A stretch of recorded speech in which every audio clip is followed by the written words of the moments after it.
So these can be childminder meetings, they can be conferences or webinars like this. So worth a follow because you'll see what's coming up. All right, so the reason that you are here tonight. So information carrying words, what are they? So information carrying words are also known as keywords. So in a report, if you see that a child can follow a command with 2 keywords or 2 information carrying words, they are interchangeable terms. And they're the words in the sentence that carry meaning. So there are lots and lots of words in a sentence. Do we actually need them all to know what someone is getting at? We don't. Lots and lots of words in a sentence are redundant. I want to start off by thinking about where the concept of information carrying words came from. So information carrying words were devised all the way back in 1978 by Knowles and Massidlover, and that was as part of the Derbyshire Language Scheme. Now, when I qualified, this was one of the main resources that we used. So it's a speech and language assessment and also an intervention package. Now, you can see from the illustrations there that although we can still use it now, it's quite dated and it has been superseded by a fair few things. But actually, that concept of information carrying words has kind of persisted because it's a really, really useful way of thinking about a child's understanding. So, a little bit of audience participation for the first time. In the chat box, I'm going to show you a sentence, and I'd like you to look at the picture and tell me, in the sentence presented here, can you put your coat on? We're going shopping. How many information carrying words do you think there are in this sentence?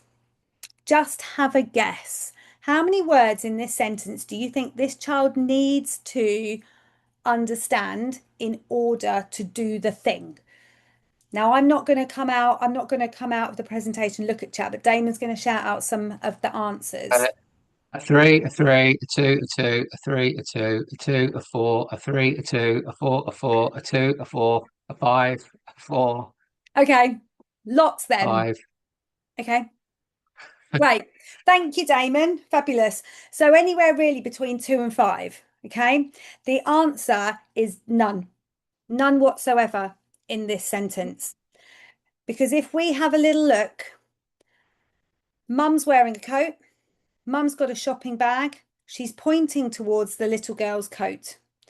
That child can absolutely understand what that mum is asking her to do without really needing to understand any of that. If mum's got her coat on and a shopping bag and they're standing by the front door and she points at her coat, you don't really need any words, do you? You absolutely know what is expected of you. Contrast it though with this presentation. Same sentence. Can you put your coat on? We're going shopping.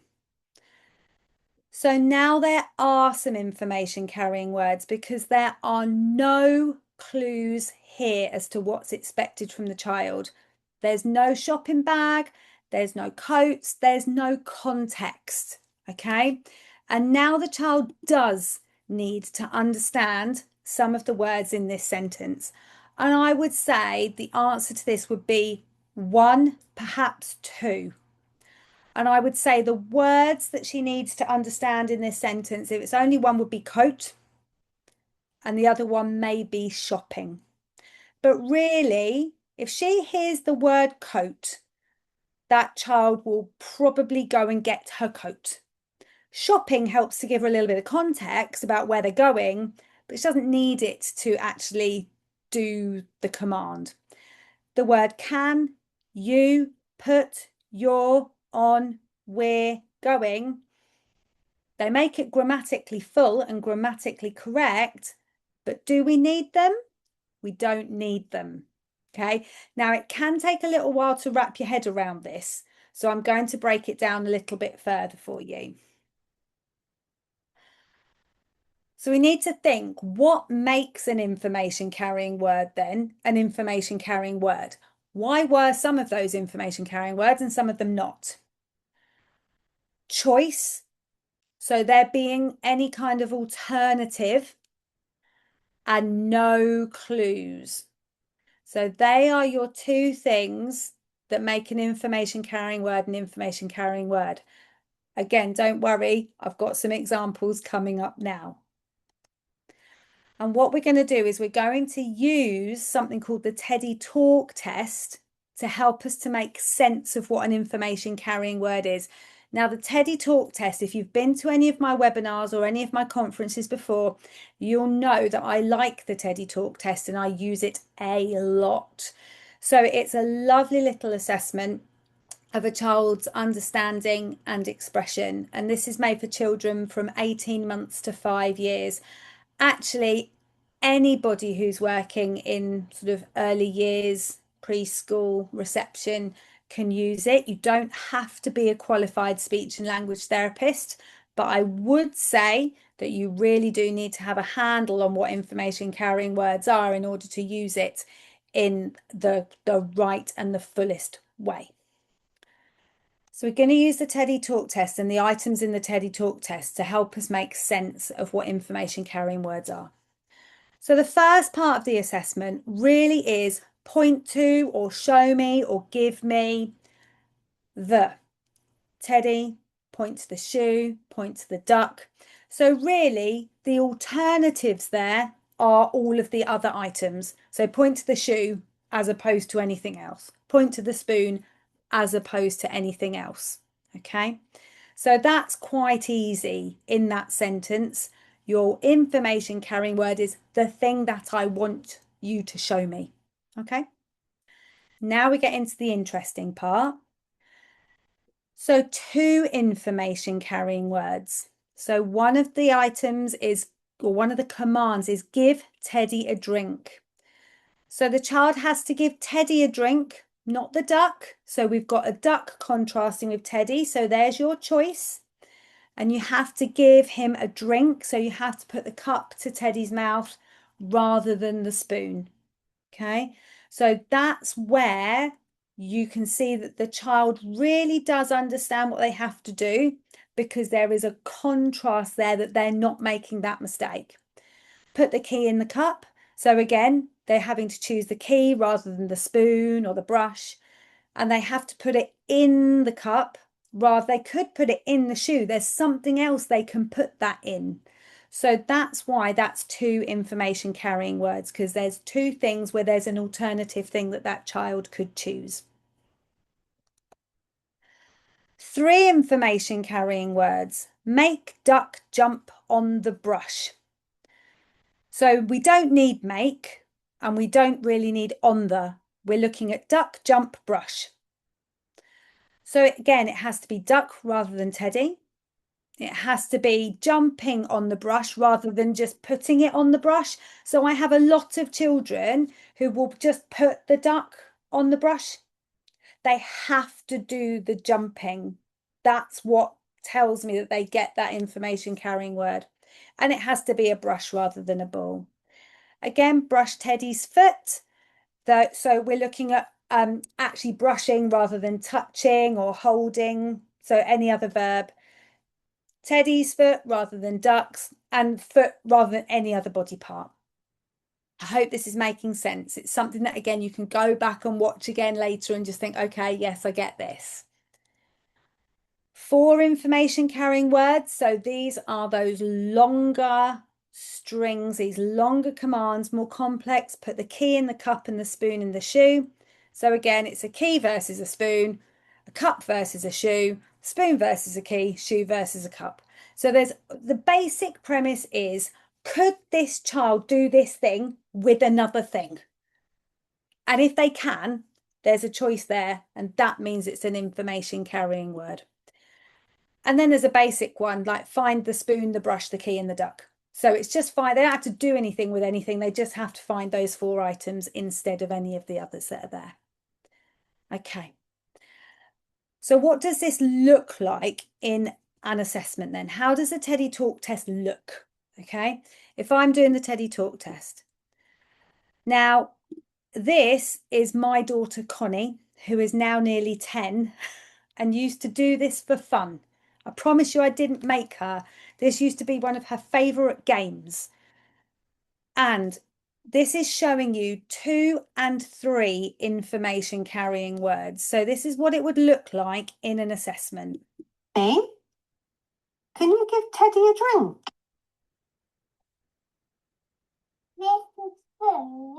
No, give Teddy a drink. That's it, good girl. Yum, yum, yum. Ready? You listen. Can you put the key in the cup? Good girl. Well done. You listen carefully. Can you brush duck?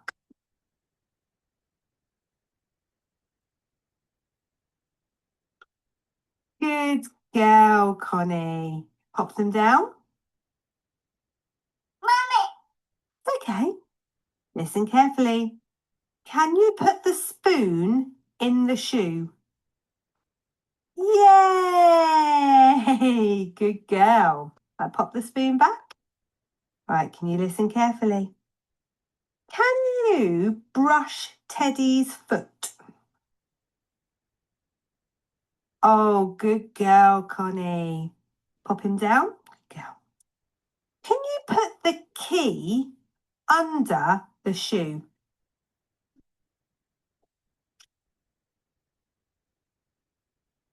Good girl, sweetheart. Well done. Can you make Teddy kick the ball? Yay! Well done. And last one. Can you listen? Good girl. Can you make Duck, Connie, can you make Duck jump on the brush? Good girl. Well done. Now, Connie, what's that? Good girl. What's that? What's that one? What's that one? What's that one? What does a duck say? Good girl. What's this one? Anna. Anna. Yay! Good girl. Give yourself a great big clap. Yay! Okay, and the reason I get them to name them at the end is for a cheeky speech sample. So if I'm looking for their clarity, okay? So that's just something that I would do. Okay. Right, Teddy a drink, eh? Here we go. So developmental norms then, these are quite handy because they're pretty, easy to digest. So usually by around a year, I'd expect a child to be understanding 1 information carrying word commands, 2 by 2 years, 3 by 3, and 4 by 4, roughly. So we know that there is a significant breadth of normal in the early years, don't we? We all know that. But as a rough and ready guide, this is where I would expect a child's understanding to be. So you're looking really at that preschool year where they're understanding those more complex sentences, and that's all part of that being school ready. In a speech and language therapy report, so I took one of my reports and anonymized it. This is how you may see it written up. So I carried out the Teddy Talk test with so-and-so to obtain a measure of his receptive and expressive language levels. It assesses how many ICWs a child can understand. I asked him to point to some items. He was able to point to and name all of them. And then I would say, how many information carrying words that child can understand. And then sum up at the bottom whether I have any concerns. It's also quite useful to note down the child's errors if you're ever looking at something like this. So, for example, with this little lad, when I said put the key and the spoon under duck, he put the key under the duck, but didn't place the spoon as well. So I can see that 4 information carrying words, it's kind of emerging. It's almost there, isn't it? It's getting there, but not quite. Another one that the children often do, when we saw Connie put the key under the shoe, most children will put the key in the shoe. And so that gives me an idea that they need some work on their prepositions. They need some work on their positional language. So actually, a child's errors are as interesting as whether they get them right. You can get a lot of ideas on what a child needs to do in terms of plugging gaps. So that's about what they are, but how are we going to work on them in your setting? So if you get a speech and language report which says this child's understanding is delayed, they are coming up 4 years old and they are understanding 2 information carrying words, how do we push that along? Okay, so lean into special interests and favorite things. We've talked about this in our neurodivergence webinars before. So if you've got a child who's heavy into dinosaurs, well, we're going to be having pterodactyls versus tyrannosauruses versus velociraptors. We're going to be doing it with the dinosaurs. There is absolutely no harm in leaning into a child's special interests and favorite things. Use familiar vocabulary. You have to make sure that the child knows the words first, because if he doesn't or she doesn't know the words, why are they getting that command wrong?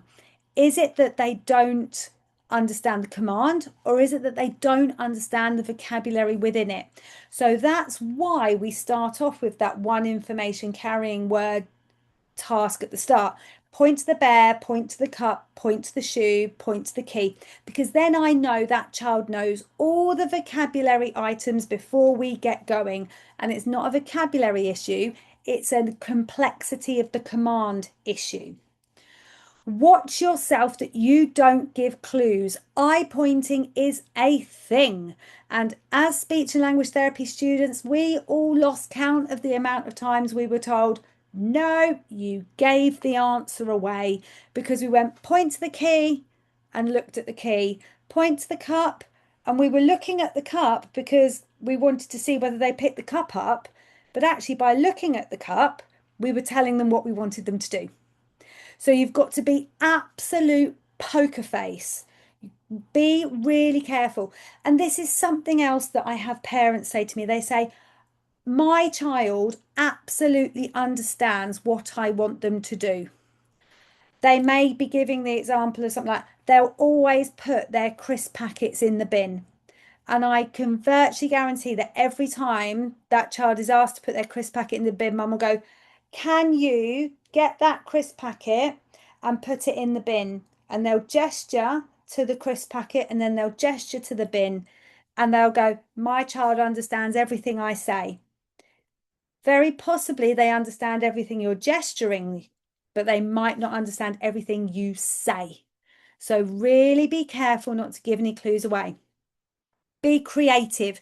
Think about slotting it into parts of your day anyway. So things like snack time, can you give me the apple or the banana, or the big apple or the big banana? So you might have a little apple and a big apple and a little banana and a big banana, just to make these things a little bit more complex. Home corner can be really good as well.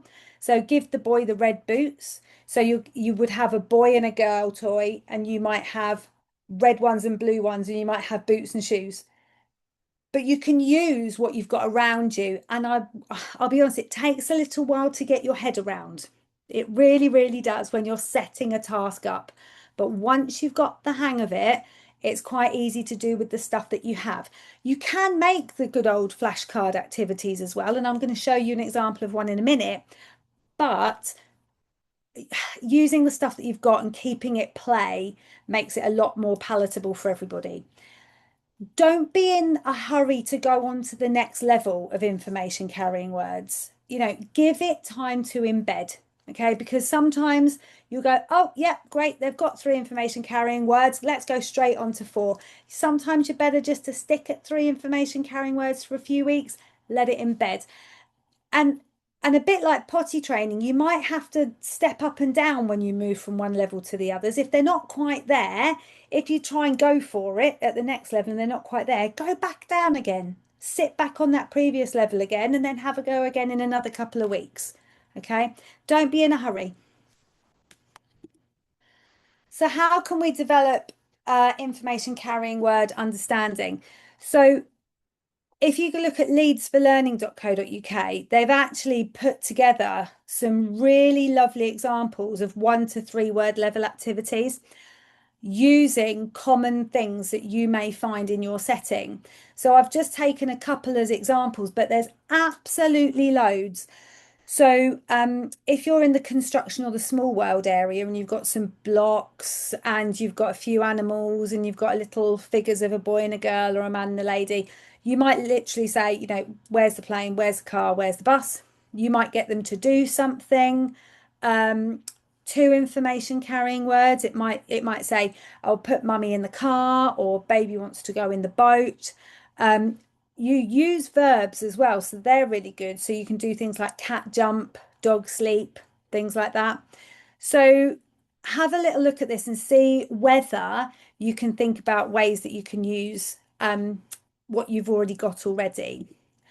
And another one, for example, they had for the outside area. So there were loads of different things on this website. So it's really, really good to have a little look at and see. And then that will help you to structure your way from 1 to 2 to 3 information carrying words.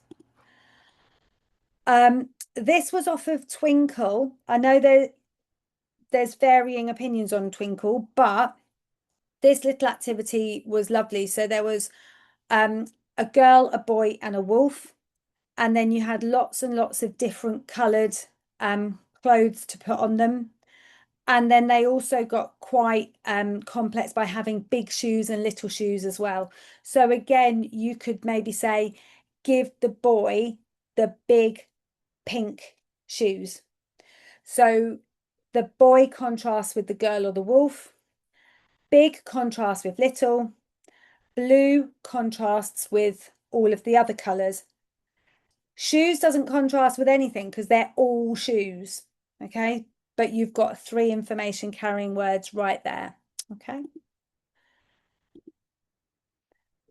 I also found these videos online, which are really, really good. So they are done by Great Western Hospital. So it's NHS.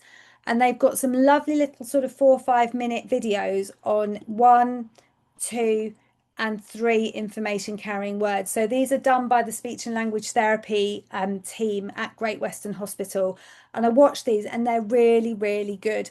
So I think when you're getting to grips with information carrying words, watching little nugget videos like this can sometimes really help go, oh, right, yes, I get it now. And they did explain it really, really clearly. So these are worth a watch. And again, they're only 5 minutes long, so they shouldn't, you know, you can fit it in over a cuppa.